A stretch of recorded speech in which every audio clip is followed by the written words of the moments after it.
اعوذ باللہ من الشیطان الرجیم بسم اللہ الرحمن الرحیم الحمد للہ الذی نور قلوب العارفین بنور معرفتہ واثبت فؤاد انبیائہ و اولیائہ بقصص الانبیاء والمرسلین واکمل ایمان المسلمین والمؤمنین بولایت علی امیر المؤمنین علیہ السلام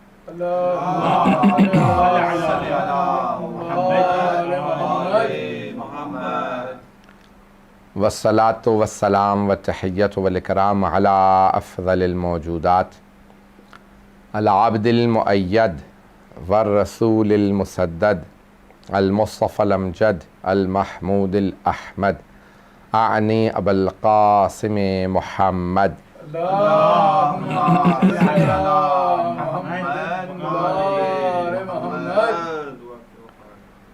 وعلى روحه ونفسه وسحره ووسيه سید الاتقیاء والاصفیاء مولا الموالی امام المتقین علی بن ابی طالب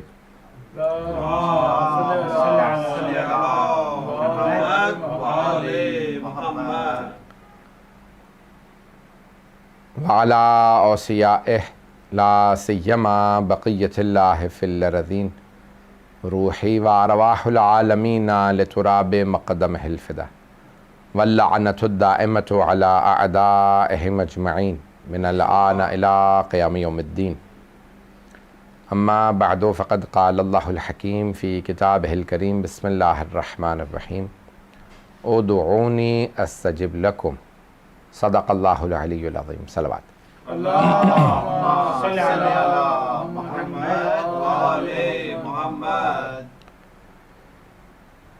دعا کے عنوان سے آپ کی خدمت میں یہ مجالس جاری ہیں۔ یہ عشرہ مجالس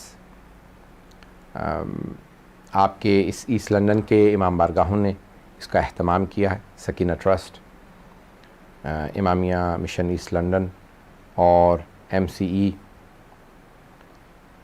خداوند متعال نے ہمیں یہ توفیق عنایت فرمائی ہے کہ ہم دوبارہ جناب سید الشہداء علیہ الصلاۃ والسلام کی مجالس برپا کر رہے ہیں، اور محرم اللہ سبحانہ و تعالیٰ نے ایک ایسا مہینہ جس کو محرم الحرام یعنی باحرمت مہینہ کہا جاتا ہے، حرام سے مراد یعنی باحرمت، جس کی حرمت اور احترام بہت زیادہ ہے۔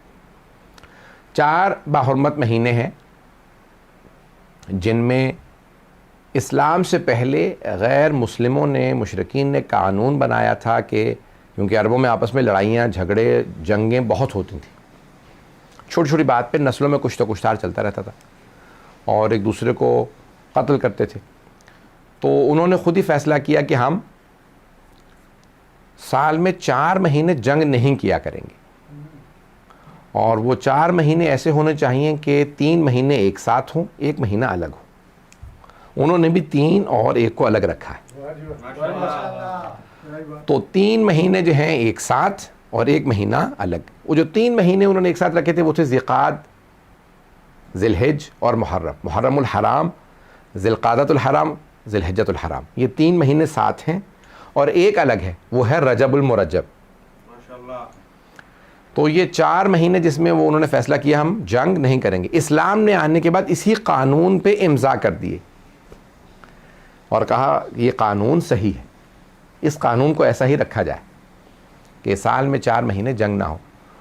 تو جنگ صفین ہوئی، مولا نے وہاں پہ جنگ روک دی کہ نہیں، اب رجب کا مہینہ آ گیا، جنگ روک دو۔ پھر ذیقعد سے 3 مہینے جنگ نہیں کی۔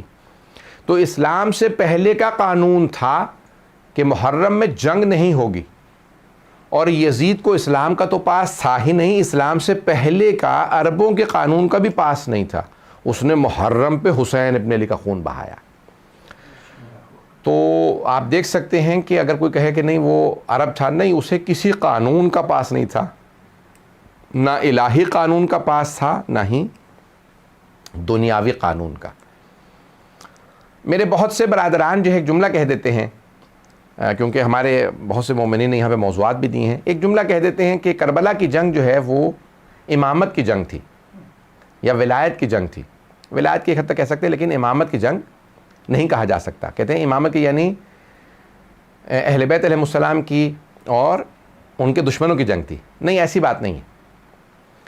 اسلام کی جنگ تھی، دین کی جنگ تھی. بہت سے ہمارے خود مسلمان اور بہت سے مؤمنین بھی دھوکہ کھا جاتے ہیں. وہ یہ سمجھتے ہیں کہ یزید اللہ کو مانتا تھا، رسول خدا کو مانتا تھا، قرآن کو مانتا تھا، صرف امامت کا منکر تھا. ایسا نہیں ہے. یزید خدا ہی کو نہیں مانتا تھا. یہ مجھے بہت خوشی ہوئی کہ آپ حضرات تک میری بات پہنچ گئی ہے، مجھے وضاحت کی ضرورت نہیں پڑی.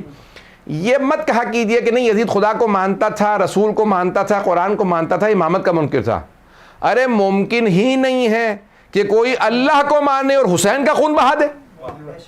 ممکن ہی نہیں ہے. اور اس لیے یہ کہنا ہی نہیں چاہیے کہ وہ اللہ کو، جو کربلا میں آئے تھے وہ اللہ کو مانتے تھے، رسول کو مانتے تھے، قرآن کو مانتے تھے، نماز کو مانتے تھے، امام حسین کو نہیں مانتے تھے اس لیے امام حسین کے خلاف تھے. نہیں، ایسا نہیں ہے. وہ کسی چیز کو نہیں مانتے تھے. میں ایک جلدی سے یزید کا شعر پیش کر دیتا ہوں تاکہ آپ کو واضح ہو جائے کہ یزید خدا ہی کا منکر تھا، رسول کا، قرآن کا، ہر چیز کا منکر تھا، صرف امامت کا نہیں، ہر شے کا منکر تھا. سننا چاہیں گے؟ کہ جب روایات میں ہیں، تاریخ کے الفاظ ہیں اور تاریخ میں جملہ موجود ہے کہ جب اہل بیت کے سر لائے جا رہے تھے، شام میں بیویوں قیدی بنا کے لایا جا رہا تھا، تو یزید اس وقت شراب پی رہا تھا اور شراب پیتے ہوئے جام ہاتھ میں تھا. بار بار بعض اس کے پاس قرآن کے اوراق پڑے تھے، ان پہ رکھتا تھا، شراب کے جام کو رکھتا تھا. اور نشے کی حالت میں بار بار انسان، کیونکہ بعض اوقات اس کی چیزیں چھپی ہوتی ہیں، جب ڈراؤزی ہو جاتا ہے تو اس کی حقیقت سامنے آ جاتی، تو اس کی حقیقت زبان پہ آ رہی تھی اور وہ بار بار یہی شعر پڑھتا تھا، لعبت ہاشم بالملک فلا وہی نزل ولا ملک جاء. یہ بنی ہاشم نے کھیل کھیلا تھا. نہ کوئی فرشتہ آیا ہے، نہ کوئی وحی ہے، نہ خدا ہے، نہ محمد ہے، نہ کوئی جبرائیل ہے، نہ قرآن ہے. میں کچھ نہیں مانتا، میرے اجداد صحیح تھے، محمد غلط تھا. وہ اپنی اصلیت بتا رہا تھا کہ نہ وہ اللہ کو مانتا ہے، نہ رسول کو، نہ قرآن کو، نہ حضرت جبرائیل کو، نہ حضرت رسول خدا کو. تو خبردار کوئی یہ نہ کہے کہ نہیں وہ اللہ رسول کو مانتا تھا، قرآن کو مانتا تھا. یہ دھوکہ ہے جو بہت سے یزید کے ماننے والوں نے دیا. بات واضح ہو رہی ہے؟ یہ یزید کے جو یزید کے ماننے والے ہیں وہ کہتے نہیں وہ اللہ رسول کو مانتا تھا، اس سے غلطی ہو گئی، اس نے حسین کو مار دیا. غلطی نہیں ہوئی. وہ دلی لحاظ سے، جسمانی لحاظ سے، نفسیاتی لحاظ سے، ہر لحاظ سے کافر تھا اور وہ بالکل کچھ نہیں مانتا تھا. یہ مت کہا کیجئے کہ امامت کا منکر. نہ ایسا، خدا کو نہیں مانتا تھا، رسول کو نہیں مانتا تھا، کچھ نہیں مانتا تھا. اور اس کے اشعار گواہ ہیں جو شیعہ سنی مورخین نے لکھے ہیں کہ وہ باقاعدہ رسول خدا تک کا، حضرت علی کا، سب کا تمسخر کرتا تھا، مذاق اڑاتا تھا، حضرت جبرائیل کا، قرآن کا. تو جانے گرامی، میں یہ جو میں نے موضوع لیا ہے دعا کے عنوان سے، میں تاکہ ساری تمہیدیں باندھ رہا ہوں تاکہ ہمارے جو داخلی بہت سے سوالات اٹھتے ہیں ہم ان کے بھی جواب دے پائیں، ہمارے داخلی اعتقادی مسائل کا بھی. تو اب یہاں پہ ہم نے کل بات کو روکا تھا، میں وہیں سے بات کو آگے بڑھانا چاہتا ہوں کہ دعا قبول کیوں نہیں ہوتی. بات ذہنوں میں ہے کہ دعا قبول کیوں نہیں ہوتی. تو بہت سے اس کی علل و اسباب ہیں، بہت سی چیزیں ہیں. ہم نے کہا تھا کہ حلال رزق پہلی شرط ہے، ماں باپ کی فرما برداری ان کو راضی رکھنا دوسری شرط ہے، خونی رشتہ داروں کے ساتھ تعلق واسطہ رکھنا تیسری شرط ہے. شرائط ہیں، دعا ضرور قبول ہوگی، لیکن انسان یہ بات سوچ لے کہ بھی مجھے کاموں کو صحیح کرنا ہے تو پھر خود بخود دعا قبول ہو جائے گی. اب ان میں سے ایک بات یہ ہے، معصوم فرماتے ہیں دعا حجاب میں رہتی ہے کہ جب تک دعا سے پہلے اور بعد میں صلوات نہ پڑھی جائے، کیونکہ صلوات ہر حالت میں قبول ہے. اللہم صلی علی محمد. صلوات جو ہے وہ ہر حالت میں قبول ہے. اور دلیل کیا ہے ہر حالت میں قبول ہے؟ یہ آیت، ان اللہ و ملائکتہ یصلون علی النبی یا ایھا الذین آمنوا صلوا علیہ وسلموا تسلیما. اللہم صلی علی محمد کہ بے شک کہ اللہ اور اس کے ملائکہ نبی اور ان کی آل پہ، یعنی نبی پہ درود و سلام بھیجتے ہیں. اے ایمان والو تم بھی درود و سلام بھیجا کرو. تو جس کام میں اللہ کہہ رہا کہ اللہ بھیجتا ہے وہ کام رد نہیں ہوتا. اس لیے ہمارے ائمہ علیہ السلام نے فرمایا کہ جب بھی دعا مانگو تو دعا سے پہلے بھی صلوات پڑھ لیا کرو، دعا کے اختتام پہ بھی. کہا مولا دو جگہ کیوں؟ کہ اگر ابتدا بھی قبول ہے انتہا بھی قبول ہے تو جو شے وسط میں ہوگی اسے رد نہیں کیا جائے گا. تو اس لیے دعا کی قبولیت کے لیے صلوات ایک شرط ہے. اور بہرحال بہت سی شرائط ہیں، بہت سے ہمارے دعائیں قبول نہیں ہوتی. بعض اوقات مصلحت نہیں ہوتی. میں ایک واقعہ جلدی سے پیش کر دوں، یہ مشہور و معروف واقعہ ہے، میں اس کو پہلے پڑھ چکا ہوں کسی مقام پہ. مرحوم علامہ امینی، شیخ عبد الحسین امینی صاحب الغدیر، جنہوں نے کتاب لکھی ہے الغدیر، غدیر خم کے واقعے کو انہوں نے ثابت کیا ہے، 20 جلدوں میں کتاب لکھی ہے الغدیر فی الکتاب والسنت والادب، 11 جلدیں چھپی ہیں، لیکن انہوں نے 20 جلدیں لکھی ہیں، 9 جلدیں نہیں چھپی تھیں، ان کے بیٹا کہتا ہے کہ وہ چھوٹے کاغذ پہ تھیں اور وہ بڑے بکسوں میں رکھی تھی، تو ان کے بیٹے وغیرہ سب نجف میں چھوڑ کے آ گئے، کیونکہ ان کی قبر وہیں ہے، ان کی لائبریری وہیں تھی۔ صدام نے جب نکالا کہ بھی تم لوگ ایرانی ہو نکل جاؤ، تو وہ وہاں پہ چھپا کے آ گئے کہ ہم جب زندگی مہلت ملی تو ہم دوبارہ جا کے چھپا دیں گے۔ اب اس پہ کام ہو رہا ہے، دیکھیں اللہ کرے چھپ جائے۔ الغدیر فی الکتاب یعنی کتاب اللہ والسنت والادب، غدیر اللہ کی کتاب میں، سنت نبوی میں، اور ادب یعنی شعراء کے کلام میں۔ تو 3 چیزوں کے اوپر مشتمل انہوں نے پوری کتاب 20 جلدوں پہ لکھی ہے، اور سب سے بڑا کمال ان کی کتاب کا یہ ہے کہ انہوں نے تمام احادیث الغدیر کی جو ثابت کی ہیں کہ غدیر خم میں کچھ ہوا ہے، تمام احادیث اہل سنت کی کتابوں سے جمع کی ہیں۔ کہنا بڑا آسان ہے، کہنا بڑا آسان، بھائی شیعوں کا موضوع ہے غدیر، بھائی شیعہ مذہب کی بنیاد ہے غدیر، بھائی 2 چیزیں ہماری بنیاد ہے، شیعوں کی پہچان ہے 2 چیزیں، غدیر خم اور میدان کربلا۔ شیعوں کی پہچان ہے غدیر، بھائی ایک ہوتا ہے نا پرندہ، اس کے 2 پر ہوتے ہیں، پرندہ جب تک دونوں پر نہ ہو اڑ نہیں سکتا، تو شیعوں کے 2 پروں کا نام غدیر و کربلا ہے، بغیر ان کے شیعہ ہی نہیں ہے۔ ولایت یعنی ولا اور عزا دونوں کے ساتھ مل کے شیعہ بنتا ہے، یہ مجالس نتیجہ ہیں ولا اور عزا کا۔ بات واضح ہو رہی ہے؟ تو عزیزان گرامی، اب یہ غدیر خم کے پورے واقعے کو علامہ امینی نے ثابت کیا اور لکھا۔ اور پھر ادب بہت ضروری ہے، ادب یعنی شعراء کا کلام، ایک جلد صرف اور صرف شعراء کے کلام پہ بنتی ہے، 5 ہیں صنعات منطق کی روح سے، برہان، اس کے بعد پھر شاعری، اور پھر مجادلہ، اور مناظرہ یعنی اس کو مناظرہ کو مجادلہ بھی کہا جاتا ہے، اور مغالطہ، تو یہ باقاعدہ بحثیں کی گئی ہیں، اور خطابت، یہ 5 ہیں ارکان ہیں صنعات جنہیں کہا جاتا ہے۔ ان میں سے ایک شاعری ہے۔ شاعری کی جو اگر آپ منطق میں جا کے پڑھیں تو وہ کہتے ہیں کہ اس کا پورا بیس کرتا ہے تخیل پہ، خیال پہ۔ ایسا ہے یا نہیں ہے؟ شاعری ساری خیال پہ بیس کرتی ہے، لیکن اگر 1000 سے زیادہ شعراء نے اس زمانے میں غدیر پہ قصیدے لکھے ہیں، تو کچھ تو ہوا ہے غدیر میں۔ یہ سارے شعراء تخیل میں تو غدیر پہ نہیں لکھ رہے ہیں، اس کا مطلب ہے غدیر میں ہوا کچھ ہے، اور وہی اس لیے ہمارے مرحوم علامہ امینی نے دلیل بنائی کہ غدیر خم پہ، ولایت علی پہ شعراء کا کلام بھی دلیل ہے۔ تو اب عزیزان گرامی میں پیش کر رہا ہوں، تو صاحب یہ دعا ہمارا کیونکہ موضوع ہے، صاحب الغدیر کا میں نے پیش کر دیا کہ اتنے بڑے عالم، تو انہوں نے وہ پاؤں سے ایک ان کا خراب تھا، چل نہیں پاتے تھے، ایک ان کا پاؤں سے لنگڑاتے تھے۔ شیخ عبد الحسین امینی تبریز کے رہنے والے تھے، ان کی بہت کتابیں، اور پوری زندگی انہوں نے وقف کی رکھی، 35 سال صرف اور صرف مولا کی ولایت پہ تحقیق کی، اور پوری دنیا میں سفر کیا، کوئی دنیا کے ہندوستان تک گئے، لکھنؤ گئے، اور پتہ نہیں کتنے مہینے ناصریہ لائبریری میں رہے، ناصر ملت کی لائبریری میں رہے، کیونکہ ان کے پاس نایاب کتابیں تھیں، نایاب بڑے بڑے نوابین نے انہیں کتابیں لے کے دی تھی۔ لکھنؤ میں اس زمانے میں کتابیں پرنٹ ہونا آسان نہیں تھا، تو پوری دنیا کا انہوں نے جہاں جہاں مصر گئے، ہر جگہ گئے، جہاں پتہ چلا کہ یہاں کی لائبریری ہے وہاں جاتے تھے، کہتے تھے اچھا یہ میرے پاس نہیں ہے، وہاں سے فوراً بیٹھ کے اس میں سے مطالب نکالتے تھے جو ولایت علی پہ تھے۔ 35 سال محنت کرنے کے بعد الغدیر لکھی۔ دیکھیں علماء کی مخالفت کرنا بڑا آسان ہے، ان کی زحمتوں کو سراہنا بڑا مشکل ہے، لیکن سراہا جائے جب جس نے کسی نے محنت کی ہے۔ میں یہاں رک کے ایک اور جملہ کہہ دوں، مرحوم محمد تقی خنساری یا کسی بزرگ عالم دین کا، محمد تقی اصفہانی کا ظاہراً یہ واقعہ ہے، وہ کہتے تھے میں سوچا کرتا تھا کہ مرحوم صاحب الغدیر 1969 یا 70 میں انتقال ہوا ان کا، 1969 یا 70 میں انتقال ہوا صاحب الغدیر علامہ امینی کا، نجف میں وہیں پہ دفن ہے۔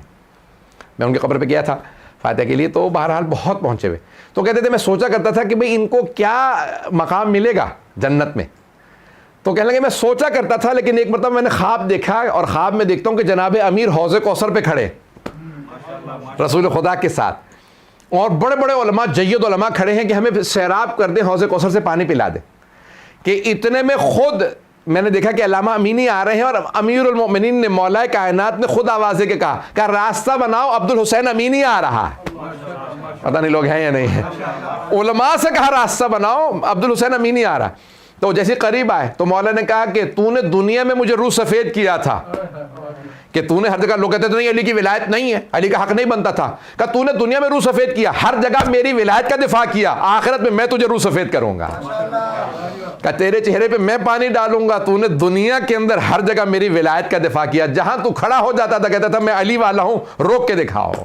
اکیلے جامعۃ الازہر گئے تھے، اکیلے، اور تمام 85 مفتی اعظم سے، مفتیان اعظم سے اکیلے نے مناظرہ کر کے علی کی ولایت کو ثابت کیا تھا. تو پوری دنیا میں گئے اور کہتے تھے کہ جب میں لکھنؤ گیا تو میں وہاں پہ صرف اور صرف اذان کی آواز سے پتہ چلتا تھا کہ نماز کا وقت ہو گیا. میں باہر نہیں نکلتا تھا، وہیں رہتا تھا کہ جتنا وقت ملا ہے میں جتنا بھی استفادہ کر سکوں. تو دعا میرا موضوع، میں نے یہ ساری ان کی تمہید بتائی کہ عام آدمی کا واقعہ نہیں سنا رہا، اتنے پہنچے ہوئے عالم. کہتے ہیں میں ہمیشہ شب جمعہ مولا کے حرم میں دعا کے لیے، زیارت مستحب ہے، زیارت امام حسین علیہ السلام پڑھنا شب جمعہ میں، تو کہتے تھے میں مولا کے حرم میں جا کے زیارت امام حسین پڑھتا تھا، مولا کی زیارت پڑھتا تھا، مولا حسین کی دعا کو میں جو بھی اعمال وغیرہ شب جمعہ کے اعمال ہیں میں وہ حرم میں کرتا. کہ ایک شب جمعہ میں اعمال بجا لانے کے بعد آنے والا تھا کہ میں زری پہ گیا تو اتنے میں دیکھا کہ ایک اور بیچارے کوئی مومن یا کوئی آدمی جو بیچارہ وہ بھی میری طرح سے بیمار ہے، اور وہ پاؤں لگڑاتا ہوا پہنچا زری پہ، اور زری پہ دونوں ہاتھ رکھ کے کہا یا علی صبح تک میرا پاؤں ٹھیک کر دیں نہیں تو میں مارنا چھوڑ دوں گا. میں نے ایک مرتبہ اسے دیکھا کہ بھی اس قسم کا گستاخ آدمی اس طرح سے مانگ رہا ہے جیسے ادھار دے کے گیا. ادھار مانگنے انسان نہیں ایسے جاتا، مولا کی شان میں اس طرح سے گستاخ آدمی، اس کو تو مانگنا تک نہیں آتا. کہا میں نے دیکھا مجھے بہت برا لگا. کہا میں جا رہا تھا، میں رک گیا کہ دیکھوں بھئی یہ اس کا پاؤں صبح تک صحیح ہوتا بھی ہے یا نہیں. کہا یا علی میرا پاؤں صبح تک ٹھیک کر دیں تو میں مارنا چھوڑ دوں گا. پھر میں نے دیکھا، میں نے کہا بھی پاؤں بھی صاف نہیں، اس کا مطلب ہے وضو بھی کر کے نہیں آیا، یہ بس ایسی جہاں سے آیا تھا سیدھا اندر آ گیا ڈائریکٹ. نہ وضو نہ کوئی انسان اہتمام کرتا ہے، غسل زیارت مستحب ہے، مولا کی بارگاہ میں جا رہے ہیں انسان وضو کرتا ہے، آداب ہے، خوشبو لگائیں، مولا کی بارگاہ میں جا رہے ہیں تو بہت سے مستحبات بہت زیادہ ہیں. میں نے دیکھا بھئی یہ بیٹھا رہا اور پوری رات نہ کوئی دعا پڑھی، نہ کوئی زیارت پڑھی، نہ کوئی تسبیح، نہ کوئی قرآن، نہ کچھ، بیٹھا سو رہا. میں قرآن لے کے بیٹھا رہا، دیکھتا رہا کہ کیا کرتا ہے یہ، کیا کچھ بھی نہیں پتہ ہی نہیں، اسے آداب ہی نہیں معلوم. رات بیٹھا رہا وہاں پہ ٹیک لگا کے بیٹھا رہا، سوتا رہا. کیا مجھے بہت تعجب ہوا کہ کیسے کیسے لوگ ہیں. کہا صبح اس نے جیسی اذان ہوئی تو فوراً اٹھا کہ وہ اذان ہو گئی، اس کا مطلب ہے صبح ہو گئی. فوراً اٹھا چل کے دیکھا میرا پاؤں ٹھیک ہوا یا نہیں ہوا. کہ جیسے چلا تو دیکھا پاؤں اس کا ٹھیک ہو چکا تھا.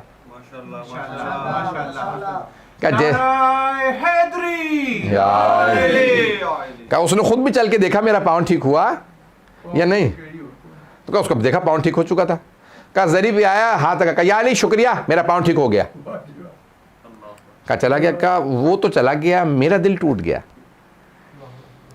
3 وجوہات سے. کہ مولا 35 سال ہو گئے آپ کی زری پہ، اپنے جوتے میرے ٹوٹ گئے، یہاں آتا ہوں گھر سے آپ، بس اس کے علاوہ میرا کوئی اور جگہ ہی کچھ نہیں. حرم یا گھر یا حرم یا کتاب خانے، لکھتا ہوں پڑھتا ہوں، مجتہد بنا، اتنے طلباء دنیا بھر سے آتے ہیں انہیں پڑھاتا ہوں، مجتہد بنا. دوسرا الغدیر لکھ رہا ہوں، پتہ نہیں بات پہنچ رہی ہے نہیں پہنچ رہی. حرم میں رہتا ہوں، مجتہد بنا ہوں، الغدیر لکھ رہا ہوں، آج تک میرا پاؤں صحیح نہیں ہوا. ان کا بھی وہ کہنے لگے وہ آیا نہ اس کی کوئی عبادت نہ کچھ، اور اس نے زری پہ ہاتھ رکھا، صبح پاؤں ٹھیک، گھر چلا بھی گیا. کہا لیکن میری اتنی ہمت نہیں تھی. انسان جتنا اس کا رتبہ زیادہ ہوتا ہے نا، اس کے ادب آداب اتنے زیادہ ہوتے ہیں. کہ میری ہمت نہیں ہوئی کہ میں مولا کی زری پہ شکوہ کروں کہ مولا میرا پاؤں ٹھیک نہیں ہوا. کہا تو کچھ نہیں، میں نے زری پہ دوبارہ زیارت پڑھی، فجر کے بعد چلا گیا. اب پوری رات جاگتا رہا تھا، نیند آ رہی تھی، صبح جا کے سو گیا.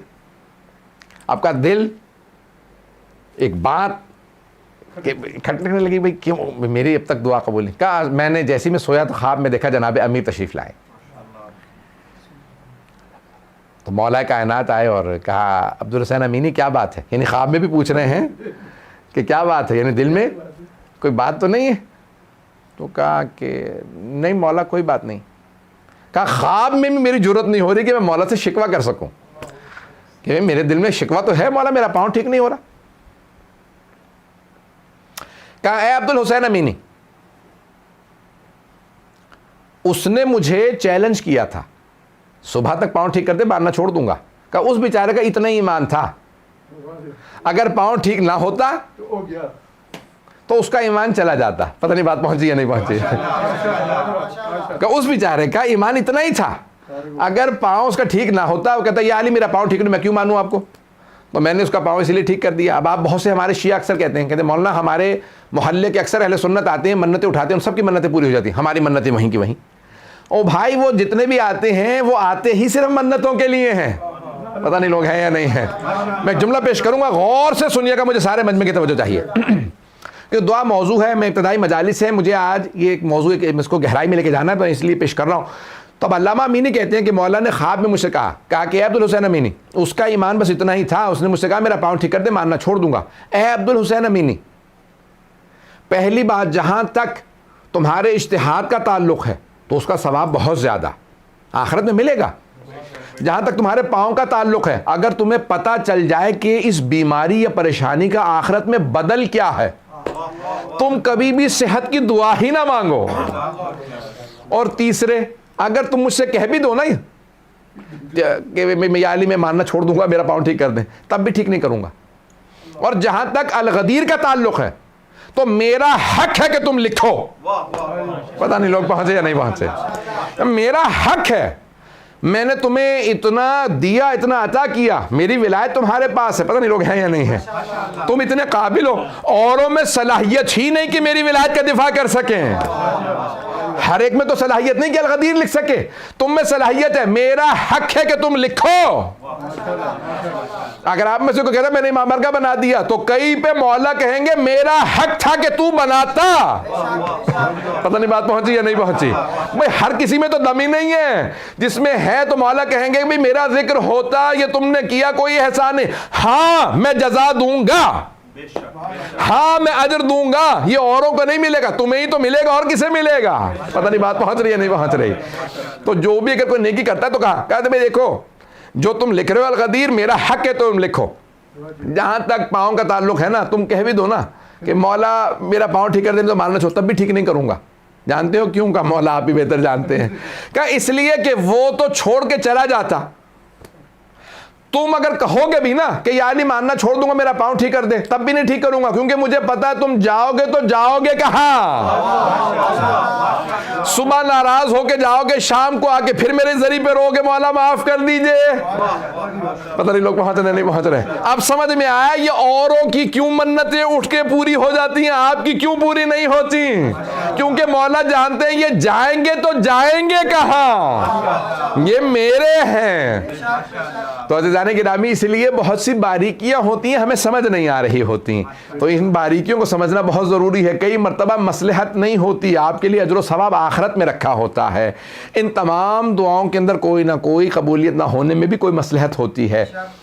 ایک اور میں پیش کر دوں اگر سننا چاہیں. نعرہ تکبیر, اللہ نعرہ رسالت, یا رسول اللہ, نعرہ حیدری, دشمنان اہل بیت پہ لعنت. بس بھئی آپ کی محبتوں کی نظر کر رہا ہوں کہ جس انداز سے آپ سن رہے ہیں, میں جانتا ہوں مجمع کم ہے, لیکن جس انداز سے سن رہے ہیں ویسے سنتے رہے, میں بھی پڑھتا رہوں گا. تو عزیزان گرامی, اب ایک چوتھے امام سے پوچھا کسی نے کہ مولا ہماری دعائیں قبول نہیں ہوتی, اور بہت سے گناہ گار لوگ ہیں ان کی فوراً پوری ہو جاتی ہیں.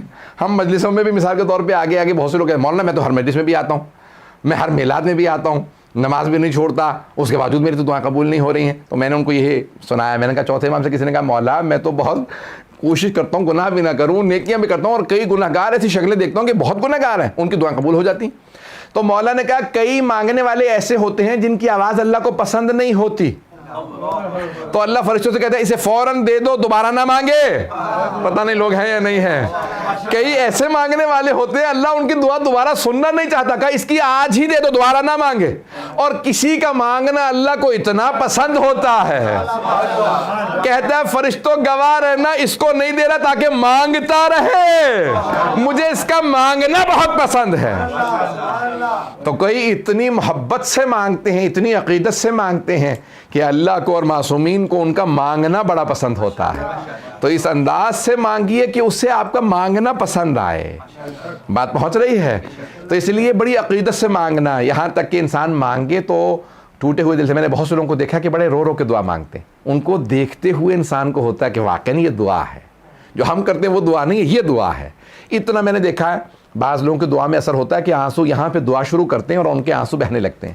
واقعی انسان کو یقین ہو جاتا ہے کہ ہاں کچھ ایسے دعا مانگنے والے ہیں کہ جن کی وجہ سے ہر ایک کی دعا قبول ہوتی ہے. تو روایت کے الفاظ ہیں، کچھ ایسے مانگنے والے ہوتے ہیں جن کی وجہ سے سب کی، اتنا بڑا مجمع ہوتا ہے اس میں بعض اوقات ایک ایسا ہوتا ہے، ایک جس کی وجہ سے جب فرشتے آتے ہیں نا، اللہ کہتا ہے جا اس کی دعا لے آ. فرشتے کہتے ہیں پروردگارا اسی محفل میں جہاں پہ وہ آدمی بیٹھا ہے، جا. کہاں جب جا رہے ہو تو پھر سب کے لیے آنا دعائیں. پتہ نہیں لوگ ہے یا نہیں. دیکھیں وہ کریم ہے، ایک کی دعا کے لیے بھیجا کہ اس کی دعا لے آنا. کہ پروردگارا پھر باقی لوگ ابھی سب کی جب جا ہی رہے ہو تو سب کی دعائیں لے آؤ. وہ اتنا کریم ہے، گنہگاروں کی دعائیں بھی قبول کر لیتا ہے ایک نیک کی وجہ سے. اب سمجھ میں آیا یہ مسجدوں امام بارگاہوں میں دعائیں مانگنا کیوں مستحب ہے؟ کیونکہ وہاں پہ ایک ایسا ہوگا جس کی وجہ سے دعا قبول ہو رہی ہوگی. اسی لیے کہا جاتا ہے زری پہ جاؤ، حرم میں جاؤ، وہاں جلدی دعا قبول ہوتی ہے، ہماری وجہ سے نہیں. ہم تو وہی گناہگار ہیں، لندن میں بیٹھ کے مانگے، کربلا میں بیٹھ کے مانگے. کربلا میں کوئی حسین ہے جس کے صدقے میں دعائیں ساری اللہم صلی علی محمد بات پہنچ رہی ہے جانے کی راہ. تو اب دعائیں، میں ایک جملہ ہمیشہ کہا کرتا ہوں اور یہ سوشل میڈیا پہ بھی چل بھی رہا تھا پچھلے دنوں، مجھے کسی نے فارورڈ کیا. تو یہ دعا مجھے عجیب و غریب، بہت سے لوگ کہتے ہیں بھئی جب میرے پاس پیسہ ہوگا تو میں زیارتوں پہ جاؤں گا. مولانا ابھی میرے حالات خراب ہیں. بہت سے کہتے ہیں بھی میں آج کل بیمار ہوں، جب صحت ہوگی تو کربلا جاؤں گا. حالات عراق کے بڑے خراب ہیں، جنگیں ہو رہی ہیں، داعش کے حملے ہیں، جب حالات بہتر ہو جائیں گے تو کربلا جاؤں گا. جب گھر کے حالات بہتر ہوں گے تو کربلا جاؤں گا. جب ذرا ہمارے حکومت کے حالات بہتر ہو جائیں گے تو کربلا جاؤں گا. تو میں ہمیشہ کہتا ہوں کہ نہیں، بیماری میں جاؤ، صحت وہاں سے لے کے آؤ. مفلسی میں جاؤ، دولت وہاں سے لے کے آؤ. خراب حالات میں جاؤ، وہاں سے حالات کو بہتر کروا کے آؤ. عزیزان گرامی، محمد و آل محمد ہی کے ہاں سے ساری دعائیں ملنی ہیں. تو انسان یہ نہ سوچے کہ جب اچھے ہو جائیں گے تو جاؤں گا. نہیں، برے حالات میں بھی جائیے تاکہ وہاں سے بہتر ہو کے واپس آئیں. عزیزان گرامی، انسان کی تمام کیفیات ہوتی ہیں. تو بعض اوقات بہت سے ایسے گنہگار ہوتے ہیں، ان کو دعا قبول کرنے کے بعد اپنا بھی بنایا جاتا ہے. میں ایک صرف واقعہ پیش کرنا چاہتا ہوں. بہت بزرگ عالم دین نے اب سے 20-25 سال پہلے، 24-25 سال پہلے کی بات ہے، مشہد مقدس میں واقعے کو پیش کیا کہ ایک بہت بڑا یعنی مشہور ڈاکو تھا. ڈاکو تو سمجھتے ہیں سب لوگ، رابر. تو کہا کہ وہ یہ بھی نہیں پرواہ کرتا تھا کہ یہ زائرین ہے، زائرین کو بھی لوٹ لیتا تھا. آپ کو پتہ نا کئی لوگ ہوتے ہیں کہ یار چلو یار یہ زائر ہے، کہتے ہیں آپ زیارت پہ جا رہے ہیں، چلو آپ کو نہیں لوٹتا، چلے جاؤ. ایسے ہوتے ہیں، میں نے دیکھا کہ ان کے بھی کوئی حد و حدود ہوتی ہے نا. برے لوگوں کے بھی کچھ نہ کچھ اصول ہوتے ہیں. تو اس نے کہا بھی میں ہوں تو ڈاکو لیکن زائرین کو نہیں لوٹتا. وہ ایسا ڈاکو تھا جو زائرین کو بھی لوٹ لیتا تھا. اب کچھ زائرین کو لوٹ رہا تھا تو اس نے کہا، زائر نے کہا کہ میں نے تمہاری شکل دیکھ کے یاد آیا، میں نے خواب دیکھا امام رضا علیہ السلام کو، انہوں نے تمہیں بلایا. تو اس نے کہا کہ تم اس لیے مجھ سے ایسی باتیں کر رہے ہو تاکہ میں تمہیں نہ لوٹوں. اس نے کہا مجھے تم سے کیا، پیسے تم رکھ لو، یہ جو میرے پاس تھا، لیکن میں نے اس طرح سے خواب دیکھا. تو اب وہ تھا لٹیرا تھا لیکن اہل بیت کا ماننے والا. اچانک کسی عالم دین نے بھی کہا بھی تمہارے متعلق اس طرح سے خواب دیکھا کہ مولا رضا نے کہا کہ اس سے کہو یہ میری زیارت پہ کیوں نہیں آتا. اس نے کہا کہ مولا کو تو دھوکہ نہیں ہوتا، انہیں بتا تو دیتے میں ڈاکو ہوں، کس منہ سے جاؤں. اللہ اکبر. دیکھیں تھا ڈاکو لیکن اس بات کا احساس تھا میں برا ہوں، مجھے پاک کے پاس نہیں جانا چاہیے. اللہ، پتہ نہیں بات واضح ہو رہی ہے نہیں ہو رہی. یعنی اتنا گنہگار تھا لیکن اس گناہ کے باوجود اس کے اندر اتنا ادب تھا کہ نہیں میں گنہگار ہوں، ناپاک ہوں، میرا کردار ناپاک ہے، میں ان پاک ہستیوں کے پاس نہ جاؤں. اب اسے جب 2-3 لوگوں نے ایک ہی پیغام دیا کہ امام رضا ہمارے خواب میں آ کہتے ہیں، اس سے کہو یہ میری زیارت پہ کیوں نہیں آتا. ایک دن بیٹھ کے رونے لگا. اپنے گھر والوں سے کہا کہ بھی میں ہوں تو ڈاکو، لیکن مجھے بار بار امام رضا علیہ السلام کا پیغام آ رہا ہے، جاؤں تو کس منہ سے جاؤں، جاتے میں مجھے شرم آتی ہے، میں تو لگتا ہے کہ میں ہارٹ اٹیک ہو کے مر جاؤں گا، میرا دل بند ہو جائے گا کہ میں کس منہ سے آیا ہوں امام کی بارگاہ میں اتنا بڑا گنہگار آدمی ہوں، میں نے تو مولا کے ظاہر کو بھی نہیں چھوڑا کبھی، میں تو ظاہرین تک کو لوٹ لیتا ہوں، تو اور جاؤں کس منہ سے، اور امام بلا رہے ہیں، پھر اپنے آپ سے کہتا ہوں کہ مولا کے تو بلانے پہ جا بھی نہیں رہا، ہے ڈاکو لیکن کم از کم مانتا ہے، اللہ اکبر، ان کے بلانے پہ چلا ہی جا، تو اب کیا کروں، رونے لگا۔ تو گھر والوں نے کہا مجھے نہیں معلوم کہ گھر میں والدین تھے کون، تو کہا، انہوں نے کہا بھی جو بھی ہو، تو نے ڈاکو اگر تو نے ڈکیتی نہیں بھی چھوڑنی، مولا کی بات کو تو رد نہ کر، چلا جا۔ اب اس نے کہا کہ ٹھیک ہے پھر میں توبہ کر کے ہی جاؤں گا، رونے لگا۔ اب جب رستے میں جانے لگا تو پھر تڑپنے لگا، کہا جاؤں تو کس منہ سے، میں سامنا کیسے کروں گا کہ بھی میں اتنا بڑا ڈاکو ہوں، میں کس منہ سے امام کے جاؤں، پورے رستے روتا رہا، پھر رک گیا، کہا نہیں مشہد میں داخل ہونے کا، پھر رکا، کہا نہیں جاتا، پھر کہا کہ مولا نے بلایا کس منہ سے نہ جاؤں، پھر حرم مشہد گیا، حرم میں باہر رکا رہا، کہا مولا کیسے آؤں کہ میں نے اتنے گناہ کیے ہیں، میں آپ سے میں نظریں نہیں ملا سکتا، میں زری کو دیکھ نہیں سکتا، ان گنہگار آنکھوں سے زری کو کیسے دیکھوں۔ آیا ایک مرتبہ اس نے محسوس کیا کہ امام مخاطب ہیں، کہا اسی لیے تو تجھے بلایا ہے کہ تو ان ساری باتوں کو چھوڑ دے، تو ہمارا ہے، جو ہمارا ہوتا ہے وہ کام نہیں کرتا جن میں تو پڑ گیا ہے۔ علماء کہتے ہیں اس کے بعد اس نے ایسی توبہ کی کہ چوری ڈکیتی تو دور کی بات سے، پھر ہم نے زندگی میں اس سے گناہ ہی نہیں دیکھا۔ عزیزان گرامی، بعض اوقات انسان گناہوں کی وجہ سے دور ہوتا ہے، ایک دعا کی وجہ سے قریب ہو جاتا ہے۔ اس سے پوچھا کہ کون سا ایسا کام تھا تو قریب ہو گیا، کہا تھا تو ڈاکو، ایک زائر نے مجھ سے کہا کہ تو نے سب کچھ لوٹ لیا ہے، میری زیارت اب نہیں ہو سکے گی، تو میں نے اس کے پیسے واپس کر دیے تھے، زیارت نہ رک جائے کہیں میری وجہ سے۔ ایک زائر کو زیارت پہ جانے دیا، مولا نے کہا نہیں ابھی گنجائش ہے، دل پورا کالا نہیں ہوا، ابھی سفیدی باقی ہے۔ جہاں تھوڑی بھی سفیدی باقی ہو اہل بیت ہدایت دے کے لے آتے ہیں، لیکن شرط یہ ہے کہ انسان میں پاک ہونے کی گنجائش باقی ہو۔ جہاں صلاحیت ہو وہاں پہ پاکیزگی آ جاتی ہے، جہاں صلاحیت ہی ختم ہو جائے تو پھر وہاں بعض اوقات دروازے بند ہو جاتے ہیں۔ دروازے بند نہ ہونے دیں، جب تک دروازے کھلے ہیں آل محمد علیہ السلام کے، تب تک انسان کی توبہ قبول ہوتی ہے۔ عزیزان گرامی، یہ ہو سکتی ہے انسان کئی مرتبہ کس کے در پہ جا رہا ہے، تو یہ دعاؤں کی استجابت کے مختلف طریقے ہیں۔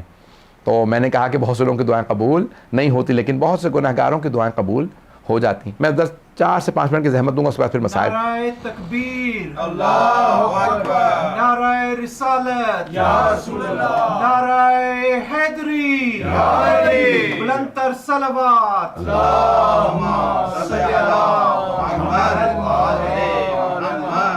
وعجل فرجہم۔ بس میں ایک آخری پہلو کو پیش کروں گا کہ بعض اوقات روایات میں آیا ہے کہ 3 گروہوں کی وجہ سے دعا قبول ہوتی ہے۔ یہ 3 گروہ پیش کر دوں اور پھر مسائل۔ بسم اللہ، ماشاءاللہ۔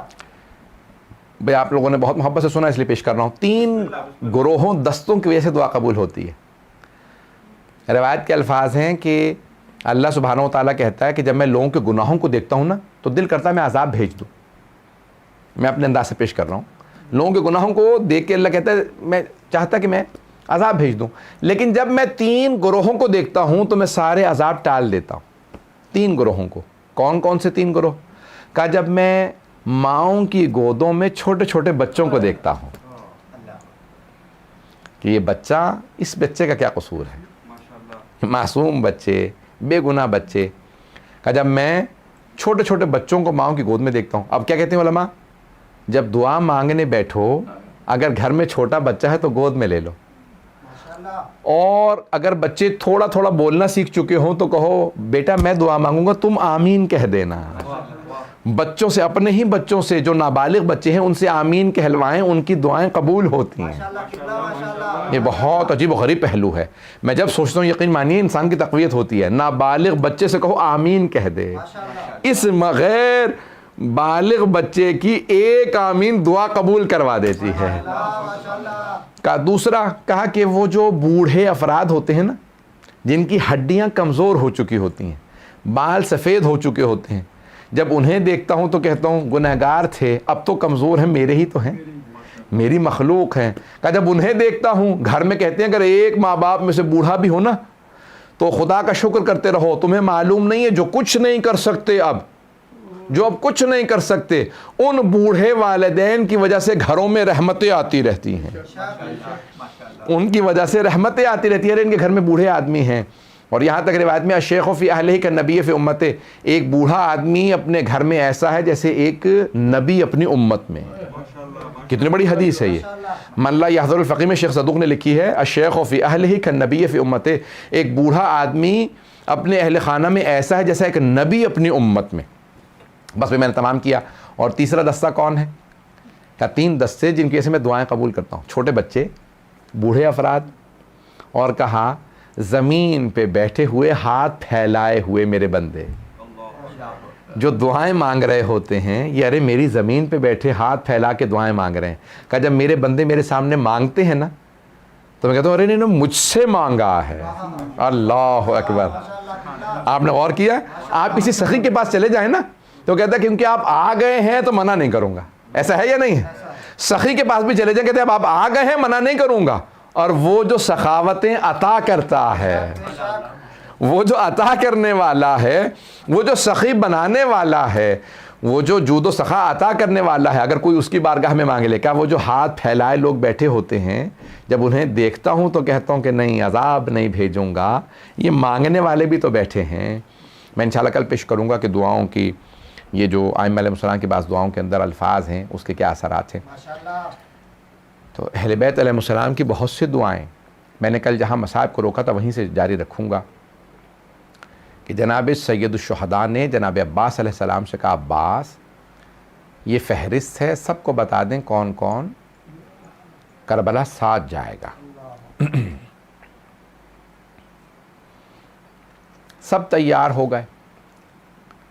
روایت کے الفاظ ہیں اونٹوں پہ جو پانی لادا تھا وہ اکیلے جناب عباس نے لادا تھا، اتنا پانی تھا کہ حضرت حر کے پورے لشکر کو پانی پلایا، 1000 کے لشکر کو پانی پلایا، جانوروں کو پانی پلایا۔ تو اتنا پانی تھا، اگر وہ ختم نہ ہوتا کربلا میں پیاس نہ ہوتی، لیکن حسین اتنے سخی ہیں کہ نہیں، دشمن کی سواری بھی پیاسی نہ رہے۔ حسین کریم ہے، بہت عطا کرنے والے۔ چند جملے مصائب کے 5 سے 7 منٹ کی زحمت دوں گا۔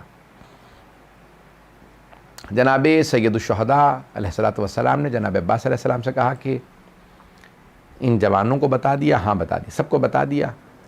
پانی؟ ہاں۔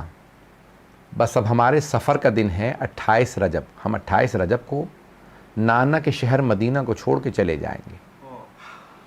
سب سے پہلے خود جناب سید الشہداء رسول خدا صلی اللہ علیہ وسلم کے روضے پہ آئے، روضہ رسول پہ آئے۔ الوقائع والحوادث میں مرحوم ملبوبی نے لکھے، محمد تقی ملبوبی نے جملے لکھے ہیں کہ جناب سید الشہداء روضہ رسول پہ، قبر رسول پہ اتنا روئے کہ غش کر گئے، قبر رسول پہ گر گئے۔ اور خود ہی روایت بیان کرتے ہیں، مولا حسین کہتے ہیں کہ جب میں بے ہوش ہو کے گرا تو میں نے دیکھا میرے نانا قبر سے اٹھے، اور جب مجھے بچپنے میں جیسے سینے لگاتے تھے ویسے ہی مجھے سینے سے لگا کے پیار کرنے لگے۔ کہا کہ میرے لال آپ عنقریب میرے پاس آ جائیں گے۔ کہا نانا کیا ہے، اللہ کا کیا حکم ہے میرے لیے؟ کہا ان اللہ شاء یراک قتیلا، مشیت الہی یہی ہے کہ آپ شہادت دیجئے، آپ کی قربانی۔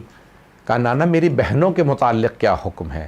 کہا ان اللہ شاء یراہن سبایا، مشیت یہی ہے کہ وہ قیدی جب بنیں تو ان کی وجہ سے آپ کی قربانی بچے گی۔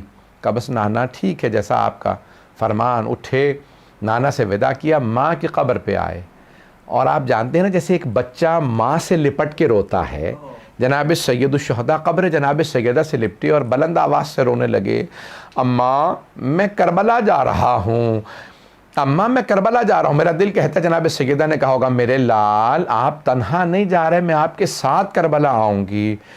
بلکہ میرا تو دل کہتا جناب سیدہ نے کہا ہوگا میرے لال جب آپ ذوالجنہ سے گریں گے تو میں اپنا برقع وہاں بچھا دوں گی، میرے لال جہاں پہ ریت پہ آپ کا سر رکھا ہوگا میں اپنے ہاتھوں کا رکھوں گی، میرے لال میں ہر جگہ پہ آپ کے ساتھ رہوں گی۔ اے حسین جب آپ علی اکبر کے کلیجے سے برچھی نکالیں گے بیٹا میرا ہاتھ آپ کے ہاتھ کے ساتھ ہوگا، اے حسین آپ تنہا نہیں جائیں گے۔ ہر مقام پہ جناب سیدہ بس ایک مرتبہ ودا کیا، آئے، گھر آنے کے بعد جناب سید الشہداء مسند بچھا کے بیٹھ گئے، اور عبداللہ ابن سنان محاربین نے ظاہراً روایت کی ہے، اور یہ مختلف جو بڑے بڑے روات ہیں انہوں نے جملہ کیا کہ ایک مرتبہ کہا دیکھیں تو صحیح کہ رسول خدا کے شہر والے نواس رسول جان رسالت کو کیسے ودا کرتے ہیں۔ کہا میں آیا، میں نے آنے کے بعد دیکھا کہ سارے کے سارے اونٹنیاں ناقہ تیار ہیں، اماریوں پہ پردے ہیں، دیبا کے پردے ہیں، مخمل کی چادریں ہیں، محملیں ہیں، بہت سجا رکھی ہے۔ جناب عباس نے ساری محملوں کو بہت سجا، علی کی بیٹیاں جا رہی ہیں نا تو جناب عباس نے بہت سجایا، محملوں کو سجایا، اماریوں کو بہت اہمیت کے ساتھ سجایا، محملیں سجا دی، پردے کا اہتمام کیا۔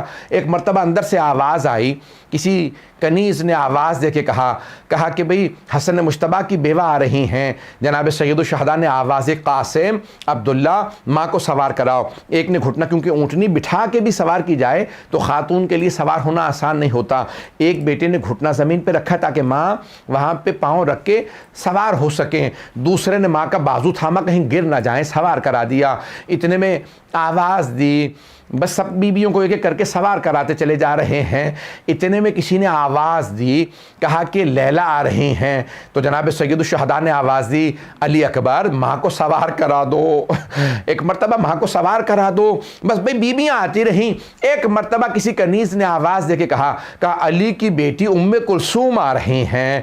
ایک بیٹا آگے بڑھتا، لیکن یہاں بیٹا تو نہیں تھا، تو جناب سید الشہداء نے آواز دے کے کہا عباس ذرا بہن کا بازو تھامیں، علی اکبر گھٹنا زمین پہ رکھیں، قاسم عماری کا پردہ ہٹائیں، سب کو جناب سید الشہداء نے آواز دی۔ راوی کہتا اتنے میں نے آواز سنی کہ جس بی بی کے لیے آواز دی خود حسین ابن علی مسند سے کھڑے ہو گئے۔ راوی نے آواز دے کے کہا علی کی بیٹی زینب کبریٰ آ رہی ہیں۔ سید الشہداء مسند سے کھڑے ہو گئے کہ عباس عماری کا پردہ ہٹاؤ، علی اکبر گھٹنا زمین پہ رکھو، قاسم بازو تھامو، مولا حسین آگے بڑھے۔ جناب زینب کبریٰ نے کہا نہیں آج علی اکبر مجھے سوار نہیں کرائیں گے۔ کہا عباس آپ سوار کرا دیجئے گا، نہیں آج عباس بھی نہیں۔ مولا حسین نے کہا آج میں اپنی بہن کو ناقہ پہ سوار کراؤں گا۔ جناب زینب کبریٰ نے کہا بھیا مجھے معاف کر دیجئے، لیکن آج میں آپ سے بھی سوار نہیں ہونا چاہتی۔ پھر بہن کون سوار کرائے گا؟ بھیا مجھے آج وہی سوار کرائے جو 11 محرم کو مجھے ناقہ پہ سوار کرائے گا۔ جناب سید الشہداء نے آواز دے کے کہا میرے سجاد بیٹا آگے آئیے، پھپھی کا بازو تھامے۔ الا لعنت اللہ علی القوم الظالمین وَسَيَعْلَمُ الَّذِينَ ظَلَمُوا وَأَيَّ مُنْقَلِبٍ يَنْقَلِبُونَ۔ پروردگارہ 12ویں امام علیہ السلام کے ظہور میں تعجیل فرما، دشمنان اہل بیت کو نیست و نابود فرما، داعش و طالبان کو آل سعود کو غارت فرما، مؤمنین کی حفاظت فرما، کورونا وائرس کا خاتمہ فرما۔ پروردگارہ ان بارگاہوں کو ترقی عنایت فرما، خدمت کرنے والوں کی توفیقات میں اضافہ فرما۔ ربنا تقبل منا انك انت السميع العليم بحق محمد وآلہ الطیبین الطاہرین المعصومین۔ ماتم حسین۔